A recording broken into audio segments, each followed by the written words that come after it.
It is genuinely painful to watch people hemorrhage $600 a month on a brand new Mustang EcoBoost and convince themselves that a turbocharged four-cylinder is a performance decision.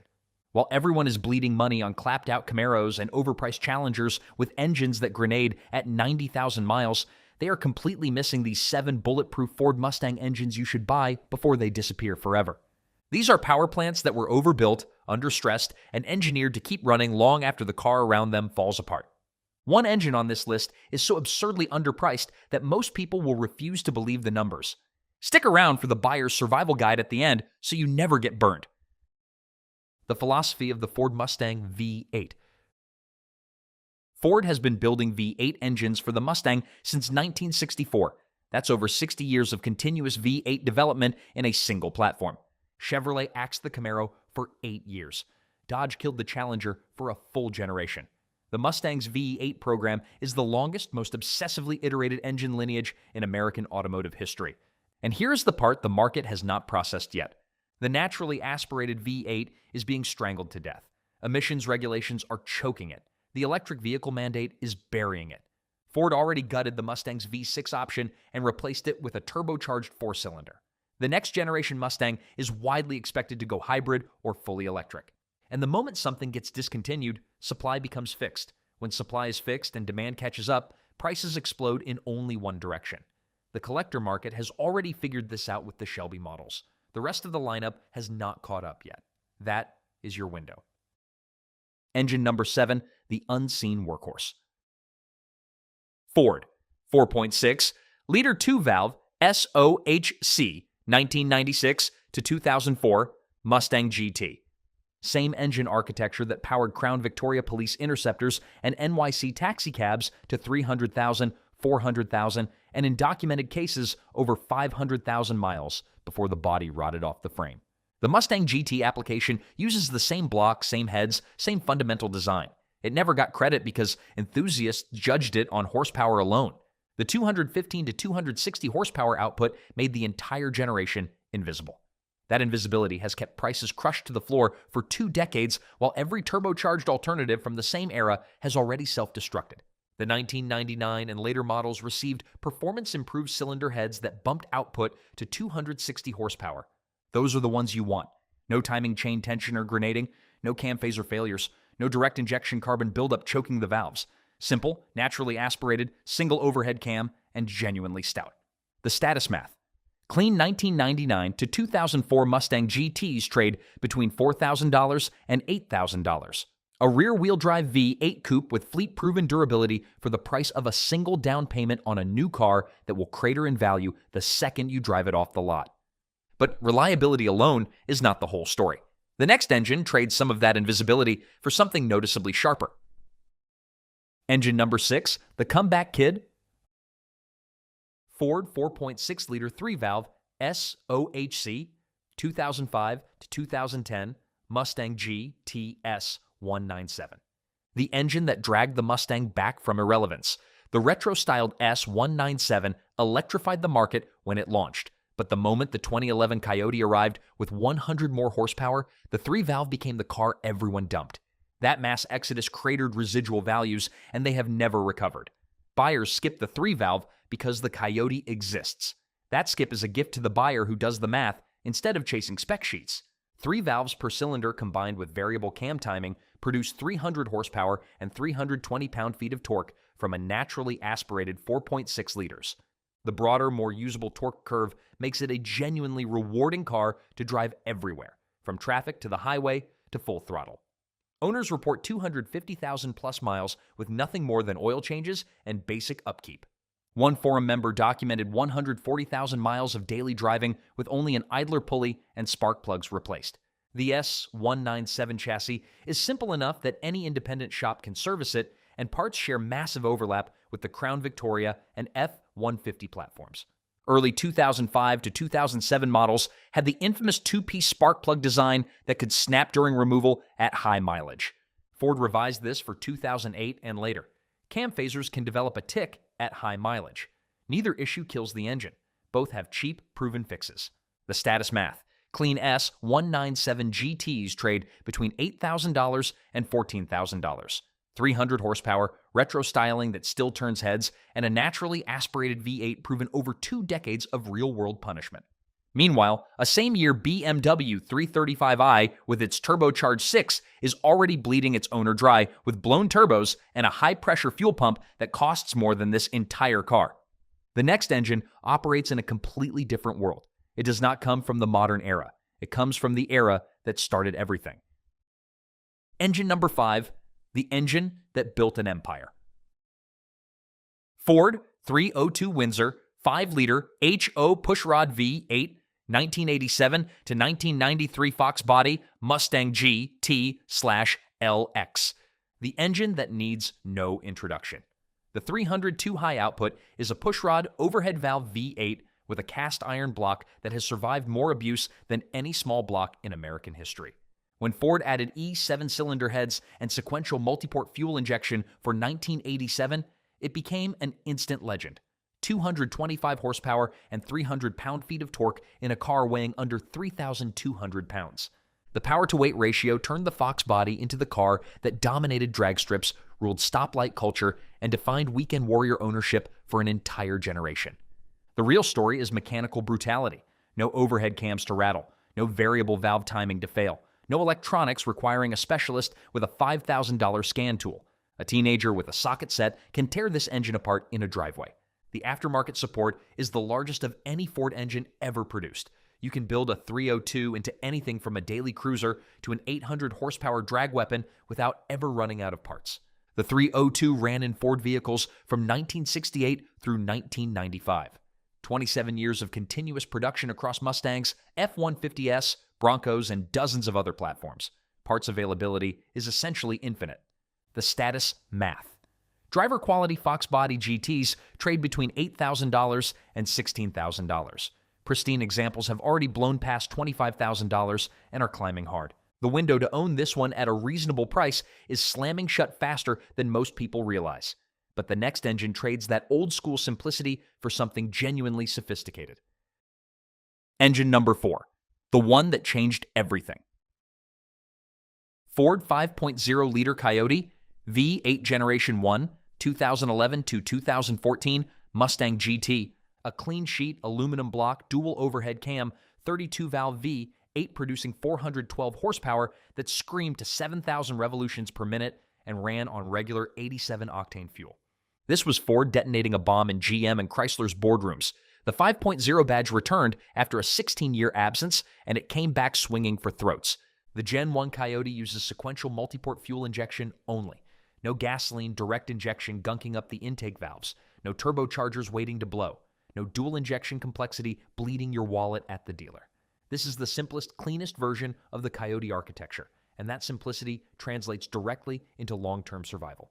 Forged steel crankshaft, aluminum block with deep-skirted main caps, variable cam timing on all 4 camshafts. Owners routinely report 200,000 miles with nothing beyond scheduled maintenance.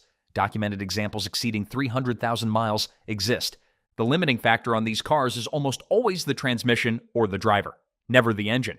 It simply refuses to stop.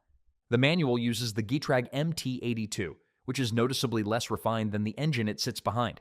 It works and holds up, but it is clunky. The 6R80 automatic is a proven unit with no significant reliability concerns. The status math. 2011 to 2014 Mustang GTs trade between $18,000 and $26,000. A 412 horsepower, naturally aspirated, rear-wheel drive V8 with Toyota-grade engine longevity at a price that makes absolutely no rational sense, while people are paying $35,000 for turbocharged crossovers with engines that will be scrap metal at 120,000 miles. Now, we have reached the point in this list where reliability alone stops being the story. The next engine is about something far more aggressive.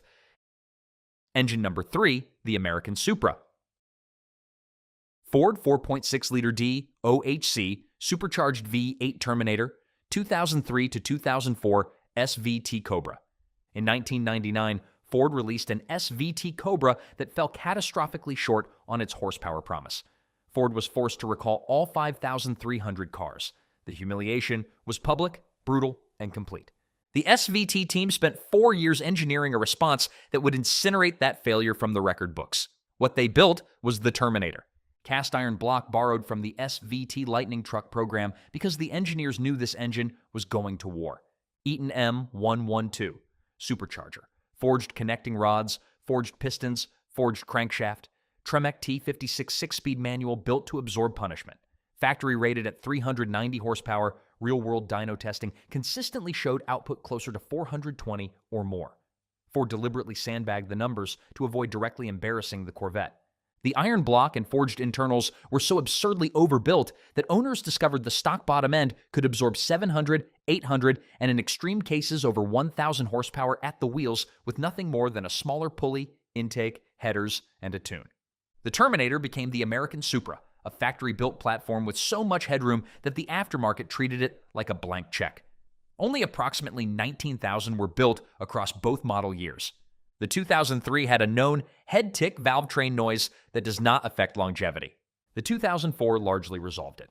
Service records matter enormously because many have been modified. A stock or professionally built Terminator with documentation is a completely different animal from one tuned in a parking lot. The status math. Clean, low-mileage Terminators trade between $30,000 and $45,000. A hand-built, supercharged iron block V8 with forged internals in a car Ford only made for 2 years. Supply is permanently fixed. Demand is accelerating. These will never be cheaper than they are right now. But the next engine represents something Ford has never done before and will almost certainly never do again. Engine number 2, the exotic American. Ford 5.2-liter Voodoo flat-plane crank V8 2016 to 2020. Shelby GT350/GT350R. If there is one engine on this list that triggers the deepest reaction from people who actually know what they are hearing, this is the one. The 5.2-liter Voodoo, found exclusively in the 2016 through 2020 Shelby GT350 and GT350R. Ford took the Coyote 5.0 architecture and ripped out the crankshaft. In its place, they installed a flat plane crank, the kind found in Ferraris. The kind that allows even firing intervals, reduced rotational mass, and an engine that screams to 8,250 revolutions per minute. 526 horsepower at 7,500 revolutions per minute. A sharp, metallic, almost Italian exhaust note that cuts through traffic and becomes absolutely intoxicating at full throttle. It is one of the most visceral, naturally aspirated V8 experiences available in any production car at any price. Nothing else wearing an American badge sounds like this. Ford killed the GT350 after 2020 and has given no indication it will ever produce another flat-plane crank V8. The engineering challenges, the vibration management, the cost of production all point toward this being a one-time experiment Ford executed brilliantly and then walked away from forever. Every GT350 that gets wrecked, every one that gets exported, every one that disappears into a private collection permanently reduces the supply of a machine that will never be manufactured again. The Voodoo drinks approximately 1 quart of oil every 3,000 miles under normal driving. Manageable if you check regularly, catastrophic if you ignore it. The flat plane crank's inherent vibration creates more stress on ancillary components than a conventional V8. This is not a low-maintenance commuter. This is a high-performance weapon that rewards attentive ownership and punishes neglect without mercy. The status math. GT350s trade between $45,000 and $65,000. The most exotic, naturally aspirated V8 Ford has ever produced, killed, and never returning, at prices the collector market has not fully absorbed yet. That brings us to the final engine. And this one might be the single most shocking combination of power, engineering, and future collectability on the entire list. Engine number 1, the Apex Predator. Ford, 5.2-liter Predator, supercharged V8, 2020 to 2022. Shelby GT500, the most powerful production engine Ford Motor Company has ever manufactured. That sentence covers over 120 years of engineering history. Every truck, every supercar, every racing program. The Predator sits at the absolute top, a 5.2-liter dual overhead cam, supercharged V8 producing 760 horsepower and 625 pound-feet of torque. High-strength aluminum block with plasma-sprayed cylinder liners, forged aluminum pistons coated in graphite anti-friction material, forged steel crankshaft, forged steel connecting rods, Eaton T VSR 2650 supercharger. Every single engine is hand-built by one technician who signs the supercharger with their name. That is not a marketing gimmick. That is an accountability standard borrowed from aerospace manufacturing. Ford built the S550G T500 for only 3 model years, paired exclusively with a 7-speed dual-clutch transmission, discontinued when the platform ended. The S650 Mustang launched without a GT500. The 2020 to 2022 GT500 represents a permanently closed chapter. Ford already sells the Bear Predator as a crate engine for approximately $26,000. When the manufacturer prices the naked engine at $26,000, they are telling you exactly how much it costs to build and that it will never be cheaper to replace. The status math. Complete GT500S trade between $70,000 and $100,000. 760 hand-built horsepower in a car Ford produced for 3 years and then killed. The price of the crate engine alone tells you the floor. The market has not caught up to reality. This is the definition of a disappearing opportunity. Buyer's Survival Guide. Demand full maintenance history before you test drive anything. Records transform a risky gamble into a known quantity. A Ford V8 with documented service is a completely different machine from the same car with mystery miles. Mustangs get modified. That is the culture. But if the seller cannot tell you who did the work, what parts were used, and whether a professional tune was performed, walk away. A properly modified car with receipts is often a better buy than a stock car with no history. A car with bolt-ons and no tune is a ticking time bomb. Factor the transmission into your decision as much as the engine. The 6-speed automatics and Tremec manuals are battle-tested. The MT82 and early 10-speeds have earned their reputation for gear hunting and clunky shifts. The transmission you choose determines whether the ownership experience matches the engine's potential or destroys it. On any purchase over $5,000, take the car to an independent shop before money changes hands. A $150 inspection on a $15,000 car is the cheapest insurance you will ever buy. The best examples come from enthusiasts who garage their cars, keep every receipt, and treat the Mustang as a weapon rather than an appliance. The 4.62 valve, the invisible workhorse, the 4.63 valve, the comeback kid, the 302 Windsor, the Empire Builder, the Gen 1 Coyote, the Game Changer, the Terminator, the American Supra, the Voodoo, the Exotic American, and the Predator. 760 hand-built horsepower. 7 Mustang engines built with a philosophy the electrified future has rendered extinct. Which one goes in your garage? Let me know in the comments. See you in the next one.